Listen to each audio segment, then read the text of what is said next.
علامہ شہزاد مجدی صاحب، تعارف اعلیٰ حضرت کا۔ بسم اللہ الرحمن الرحیم۔ مصطفیٰ جان رحمت پہ لاکھوں سلام، شم بزم ہدایت پہ لاکھوں سلام۔ قاضی صاحب، اعلیٰ حضرت امام احمد رضا فاضل بریلوی رحمۃ اللہ تعالی علیہ بلا شبہ وہ ہستی ہیں جن کی وجہ سے ہمیں شعور عشق رسول حاصل ہوا، سبحان اللہ۔ اور ان کے بعد آنے والے سبھی لوگوں کو، خواہ وہ خواص ہیں خواہ عوام ہیں، ٹھیک، کیونکہ اعلیٰ حضرت امام احمد رضا بریلوی رحمہ اللہ تعالی یہ آل راؤنڈر ہیں، علوم کی دنیا کے، بہت اچھے، فنون کی دنیا کے، روحانیت کی دنیا کے، کوئی کوچا چھوڑا نہیں ہے انہوں نے۔ اور ایسے لگتا ہے خود، بلکہ اعلیٰ حضرت ہی سے پوچھ لیجئے، کسی نے ہمارے جیسے عقیدت مند نے پوچھا کہ حضور 62-63 سال ٹوٹل عمر بنتی ہے، 14.5 سال سے کیریئر کا آغاز ہو رہا ہے، کھانا پینا بھی ہے، سونا جاگنا، گھر بار، بچے بھی، اور اچھے خاصے متمول لوگ بھی تھے، وہ والے معاملات بھی چلتے تھے، تو 1000 کتاب آپ نے لکھی کب؟ اس میں ٹائم کتنا بنتا ہے؟ 20-25 سال ٹوٹل نکلتے ہیں آپ کی باقی چیزیں نکال کے، تو اس میں آپ نے سونا بھی تھا، آپ نے کھانا پینا بھی تھا، بال بچے، گھر بار، سب مرید عقیدت مند۔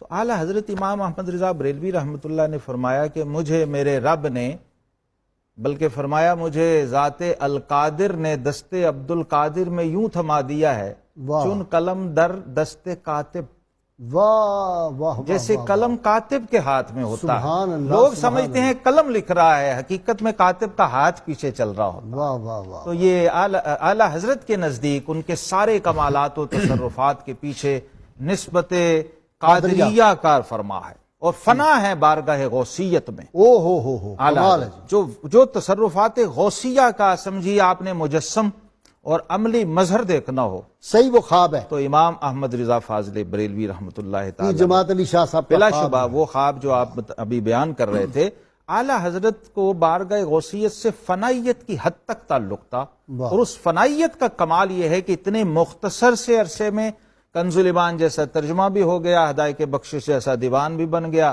سینکڑوں کتب فقہ و حدیث پہ آپ کے حواشی، جس میں سے اکثر ابھی سامنے آئے ہی نہیں ہیں اور اس کے نام بھی سامنے نہیں ہے، 400 کی تعداد میں مخطوطات تو کراچی میں جو امام احمد رضا اکیڈمی کے پاس پڑے ہوئے ہیں، تو کاش کوئی محقق اٹھے اور ان کو دیکھے۔ پھر وہ سائنسی علوم، اور عجیب کمال ہے آج کا جامعہ الازہر اردو ترجمے کو عربی کر کے دیکھ رہا ہے۔ واہ واہ واہ، تو بھائی ذرا کنز الایمان بھی تو دیکھیں، یہ اردو عربی کر کے دیکھتے ہیں کہ کیا فرق ہے، کیا انفرادی۔